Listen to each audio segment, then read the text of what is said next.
नमस्कार।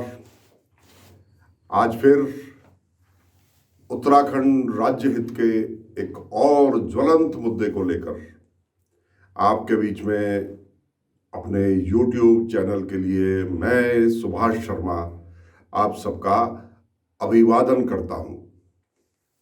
आज समस्त जनता की ओर से, समस्त ग्रामीण जनता की ओर से और समस्त जागरूक लोगों की ओर से मैं सीधे सीधे अपने प्रदेश के नए मुख्यमंत्री श्री तीरथ सिंह रावत को संबोधित कर रहा हूं।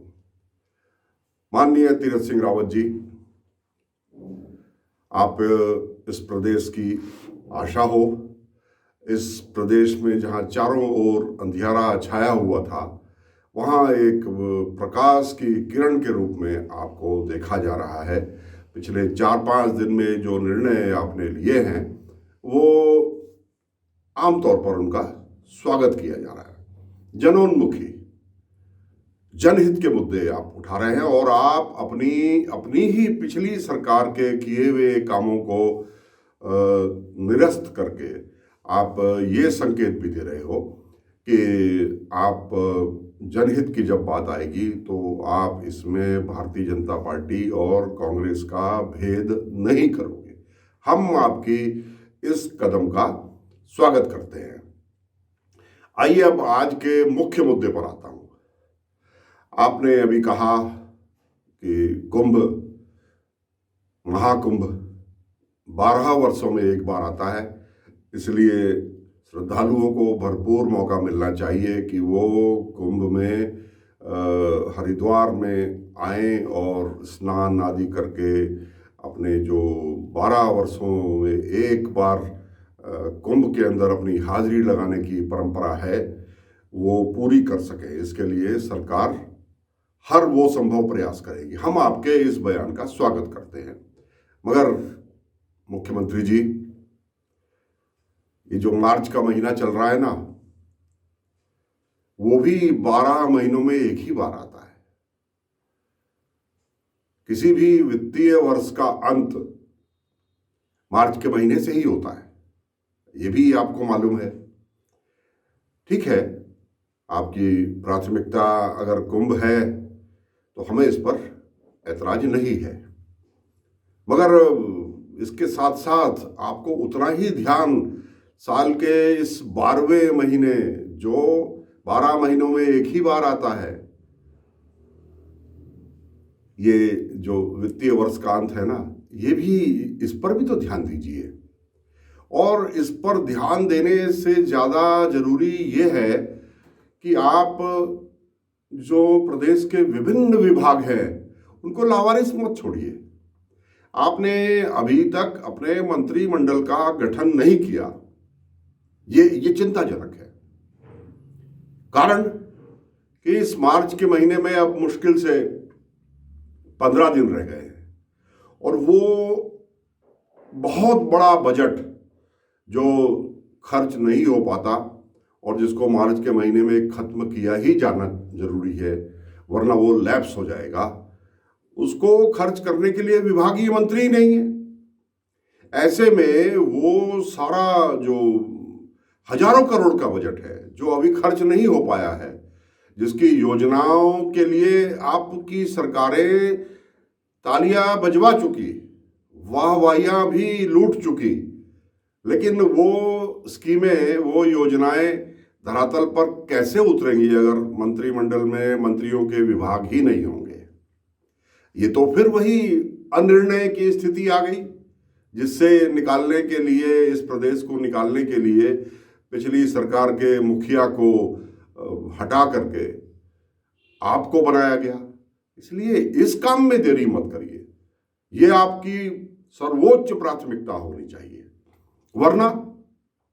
वरना अधिकारियों के हाथ में वो बजट रहेगा और फिर वही बंदर बांट होगी, जिसका जिक्र हर गली चौराहे में, पान की दुकानों में, चाय की रेस्टोरेंट में, चौपालों में जो होता है ना, कि मार्च का महीना आ गया, अब तो जो फर्जी बिल बनते हैं, फर्जी इंस्पेक्शन होते हैं।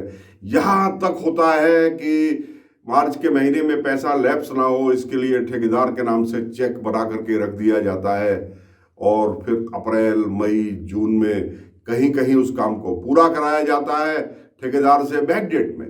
कागजों में तो आप मार्च में ही लिख लेते हैं कि साहब वो काम पूरा हो गया, और वास्तविकता और कहीं जहां निगाह नहीं पड़ती उसकी पैसे की बंदरबांट हो जाती है।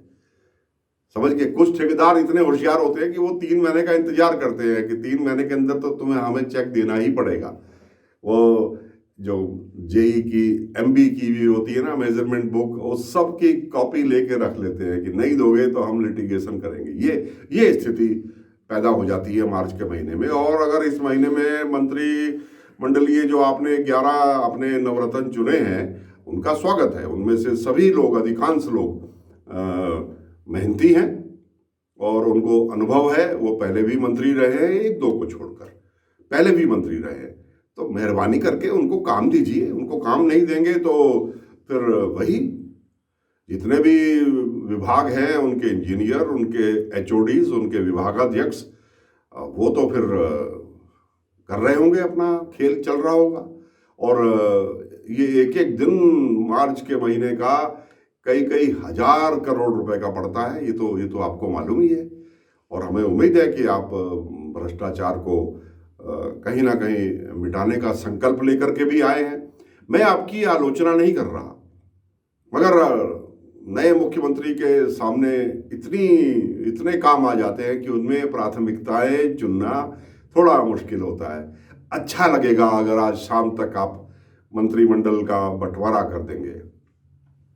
ऐसा ना होने पर यह समझ लीजिए कि एक एक दिन इस प्रदेश के विकास में, और जितना पैसा आपने इस वित्तीय वर्ष के लिए आवंटित किया हुआ है, आपको केंद्र सरकार से और विभिन्न संस्थाओं से आवंटित हुआ है, वो पैसा फिर आपको वित्तीय अनुशासन छोड़कर या तो उस पैसे की पार्किंग करनी पड़ेगी या वो पैसा लैप्स हो जाएगा। ये आप जानते ही हैं। मैं अपने आम आदमी को जरा समझा दूं, क्योंकि ये कॉमन आदमी समझ नहीं पाता कि पैसा तो पैसा है, वो कैसे खत्म हो जाएगा, वो कैसे लैप्स हो जाएगा, मार्च में नहीं हुआ तो अप्रैल में खर्च हो जाएगा। नहीं, ऐसा नहीं है। ये आप ऐसे समझ लीजिए कि जैसे आपकी रसोई में कुछ मसाले पड़े हैं, कुछ अन्य चीजें पड़ी हैं, जो आप उतना ही लाते हैं जो आपके पूरे महीने चल जाए। फल लाते हैं, सब्जियां लाते हैं, टमाटर लाते हैं, और उस पैसे, उन फलों को, उन सब्जियों को, उन मसालों को, उन खाद्य पदार्थों को आप उनकी एक्सपायरी डेट से पहले ही खर्च करना शुरू कर देते हैं। आप जानते हैं कि इस मसाले को इतने दिन खर्च करना है, ये दूध कल का है, ये 2 दिन में खराब हो जाएगा, ये दूध फट भी जाएगा और दूध में वो दही जैसी खटास भी आ जाएगी। तो आप पहले उसको निपटाते हैं, तब आप अगला दूध लेते हैं ना। तो ये ऐसे ही है, बस ये समझ लीजिए कि एक सिस्टम बना हुआ है भारत सरकार में। उसमें आपको हर वर्ष एक बजट आवंटन किया जाता है, बजट का आकार आपको दिया जाता है। मुख्यमंत्रियों का काम होता है कि उसके लिए योजना बनाएं और योजना बना के उस पैसे को आपके बीच में लगाएं।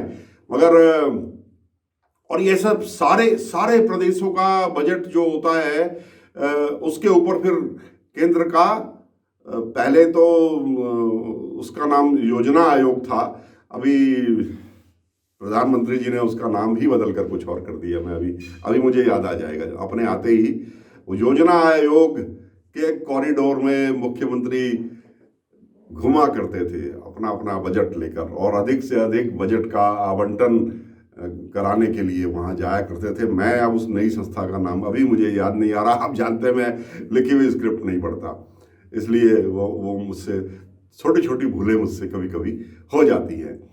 तो अगर आप उस पैसे को खर्च नहीं कर पाए तो केंद्र में भी इसका जोड़ घटाव करना पड़ता है और वो पैसा लैप्स हो जाता है, वो अगले वर्ष कैरी ओवर नहीं होता।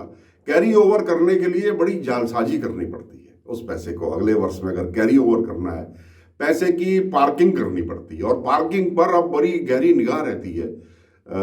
अगर वो पैसा विभागों में ट्रांसफर नहीं हुआ, उसका एक खास हिस्सा उस पैसे का यदि खर्च नहीं हो पाया तो वो पैसा लैप्स माना जाता है। तो ये जरूरी है कि इस वित्तीय वर्ष में जितना भी बजट हमको आवंटित हुआ है हमारे प्रदेश को, वो 31 मार्च से पहले पहले खर्च हो, उसमें फर्जी बिलिंग ना हो, उसमें बैक डेटिंग ना हो। इसी के लिए तो विभागीय मंत्री हैं। अगर आपकी मॉनिटरिंग नहीं होगी विभागीय मंत्रियों की, और आपने वो जो परसेंटेज वाला एक सिस्टम बना हुआ है ना, विभागीय बजटों में इतना परसेंट सुपरवाइजर का, इतना परसेंट छोटे साहब का, इतना परसेंट बड़े साहब का, इतना परसेंट अकाउंट्स वाले सिस्टम का, अलग अलग विभागों में ये एक सिस्टम बना हुआ है। इसके बिना आज भी ठेके नहीं मिलते। तो कुछ ठेकेदार, कुछ इंजीनियर, ये पैसा बंट जाएगा, ये समझ लीजिए। क्वालिटी खराब होगी चीज़ों की, जो काम पूरा भी होगा। सीमेंट का जो रेशो लगना चाहिए योजनाओं में वो नहीं लगेगा, तभी तो वो पुल अपनी उम्र पूरा करने से पहले ही ढह जाते हैं। ऐसी ही लापरवाही और ऐसा ही भ्रष्टाचार उन योजनाओं के पीछे होता है जहां सड़क के किनारे गाड़ी आई, वो पुस्ता ढहा और दुर्घटना हो गई, जिसमें न जाने कितनी जानें भी चली जाती हैं। इसलिए मुख्यमंत्री जी, आज आपसे करबद्ध निवेदन है कि आज की तारीख की आपकी सर्वोच्च प्राथमिकता होनी चाहिए कि ये मार्च का महीना है। अप्रैल मई का महीना होता तो आप अभी 2 हफ्ते और ले लेते, हमको उस पर ऐतराज नहीं था, क्योंकि सारे विभाग तो आप देख रहे हो, वो दिक्कत नहीं है। तकनीकी तौर पर तो जो विभाग किसी को आवंटित नहीं हुए वो मुख्यमंत्री के पास रहते हैं, मगर मुख्यमंत्री के पास इतना समय नहीं है कि वो सारे विभागों के बजट का जो खर्च हो रहा है उसकी मॉनिटरिंग कर ले। इसी के लिए तो मंत्री परिषद का गठन किया जाता है और मंत्री परिषद में मंत्रियों को विभाग दिए जाते हैं, फिर वो विभागवार अपने अपने विभाग की मॉनिटरिंग करते हैं मेहरबानी करके। और इसके साथ ही एक और बहुत महत्वपूर्ण बिंदु है, हमारे पास तकनीकी स्टाफ की कमी है। तकनीकी स्टाफ नहीं है आपके पास। आपको ये जानकारी मुख्यमंत्री जी है या नहीं मुझे नहीं मालूम। अगर आप मनोज रावत केदारनाथ के विधायक हैं, बहुत जागरूक है, पहले पत्रकार भी रहे, अगर आप उन्हीं से रिपोर्ट ले लेंगे तो आपको डिटेल मिल जाएगी। पिछले दिनों इन्होंने इस मुद्दे को उठाया था और मैं ये यहाँ इस वक्त अपने कंप्यूटर स्क्रीन पर भी इसको अपने लगा रहा हूँ आपकी सुविधा के लिए। ये स्थिति है कि पंचायतों के लिए जो 14वें वित्त आयोग से पैसा मिला था वो खर्च नहीं हो पा रहा। खर्च क्यों नहीं हो पा रहा कि आपने विभिन्न जो एजेंसियां हैं उनके माध्यम से आपने तदर्थ नियुक्तियां यहाँ पर तकनीकी स्टाफ की और डेटा एंट्री ऑपरेटर की आपने पिछले दिनों की थी। ये सारी आउटसोर्स से हुई थी। वो आपने ओपनल से करी या किससे करी या हमें मालूम नहीं है। अलग अलग जगह अलग अलग की होगी या किसी एक ही एजेंसी से करी। जेईस और डेटा एंट्री ऑपरेटर, इस दो के बिना आज कोई विकास कार्य नहीं हो सकता, फाइल आगे नहीं बढ़ सकती, क्योंकि पैसा आवंटन अब सब डिजिटल तरीके से होता है, पैसे का ट्रांसफर डिजिटल तरीके से होता है। डेटा एंट्री ऑपरेटर आपने लगभग 11 महीने हो गए, आपने सब हटा दिए। आपके पास उनको रोज के पैसे देने के भी आपके पास टोटा पड़ गया था, आपके पास पैसे नहीं बचे थे। इसीलिए वो हजारों हजार उपनल कर्मचारी इसीलिए आज यहाँ पर सामूहिक रूप से कितनी बड़ी तादाद में हड़ताल पर बैठे हुए हैं, तो क्योंकि आप उनको तनख्वाह नहीं दे रहे। तो बिना डेटा एंट्री ऑपरेटर और बिना जेई के, बिना तकनीकी स्टाफ के आप कैसे काम पूरा करोगे, कैसे उसको सत्यापित करोगे? पंचायतों में जो पैसा आया 14वें वित्त आयोग से वो खर्च नहीं हो पा रहा है और ना होगा। इन परिस्थितियों में अगर हुआ तो वो फर्जी कहलाया जाएगा, क्योंकि आपके पास उसका सत्यापन करने के लिए स्टाफ ही नहीं है, तकनीकी स्टाफ नहीं है, और उसकी एंट्री करने के लिए डेटा एंट्री ऑपरेटर नहीं है, पैसे का आवंटन करने के लिए आपके पास सिस्टम नहीं है। तो मुख्यमंत्री जी, आपका मैं आलोचना नहीं कर रहा, आप अभी नए नए आए हो, आपका हनीमून पीरियड है और आपसे उम्मीदें हैं। सबसे बड़ी बात यह है कि आपसे उम्मीदें बहुत है। तो मेहरबानी करके आज मैं मुख्यमंत्री जी के शुभ चिंतकों से कहना चाहता हूं कि मेरा ये वीडियो आज जरूर उन तक पहुंचाया जाए और उनको बताया जाए कि आपकी प्राथमिकताएं, आपके एक पुराने मित्र ने आपको आज गिनवाने की कोशिश की है और आज की तारीख की आपकी प्राथमिकता मंत्रिमंडल के मंत्री परिषद के विभाग जो हैं अपने मित्रों को जिनको आपने दिए हैं उनको अविलंब आवंटित करके उनको काम पर लगा दें। अब अगले 14 दिन आप कोई पार्टी की मीटिंग ना रखें, अपने मंत्रियों को उसमें ना बुलाएं, क्योंकि पहले ही बहुत देर हो चुकी है। देर हुई तभी तो बजट सत्र के बीच में अचानक मुख्यमंत्री को कुर्सी से उतार दिया गया, और उस देरी को पाटने का काम, उस देरी से हुए नुकसान की भरपाई करने का काम आपको करना है। आपको अपनी चाल बहुत तेज करनी पड़ेगी, ये मैं आपको सुझाव दे रहा हूं। मेरा भी सार्वजनिक जीवन का बहुत बड़ा अनुभव है, आपका भी अनुभव है। मैं आपकी रेस में नहीं हूं, ना मैं कहीं मुख्यमंत्री हूं, ना मैं कभी मंत्री रहा, लेकिन आंखें अपनी और दिमाग को खुला रखता हूं। इसलिए ये चीजें विधायक ना होते हुए भी मैंने इन चीजों की बारीकी को और इस सिस्टम को समझा है। आज बस इतना ही। मेरा आपसे एक बार फिर से निवेदन है कि ये जो मैंने केदारनाथ के विधायक मनोज रावत जी का उठाया हुआ मुद्दा यहाँ पर रखा है, इसको कोई आप पार्टीवार आलोचना मत समझिए, इसको आंखें खोलने वाला एक दस्तावेज समझिए, और इसको भी ध्यान से पढ़ करके आप इसका निवारण करिए। कुल 15 दिन बचे हैं बंदरवांट रोकने के लिए। मुझे उम्मीद है कि आप इन सभी, ये रचनात्मक सुझाव हैं, आलोचना नहीं है, इन पर अमल करेंगे और आपके इस सक्रियता का लाभ उत्तराखंड के सुदूर क्षेत्रों के लिए अलग अलग योजनाएं जो बनी हैं उनको पूरा करने में, समय से पूरा करने में, बिना भ्रष्टाचार के पूरा करने में आप सफल हो पाएंगे। इन्हीं शब्दों के साथ आज मैं आपका बहुत बहुत आभार प्रकट करता हूँ। तीरथ जी, आपका भी आभार, और सभी सुनने वालों का जो इतनी देर से मेरे साथ इस वक्त इसमें जुड़े हुए हैं उनका भी बहुत बहुत आभार। नमस्कार।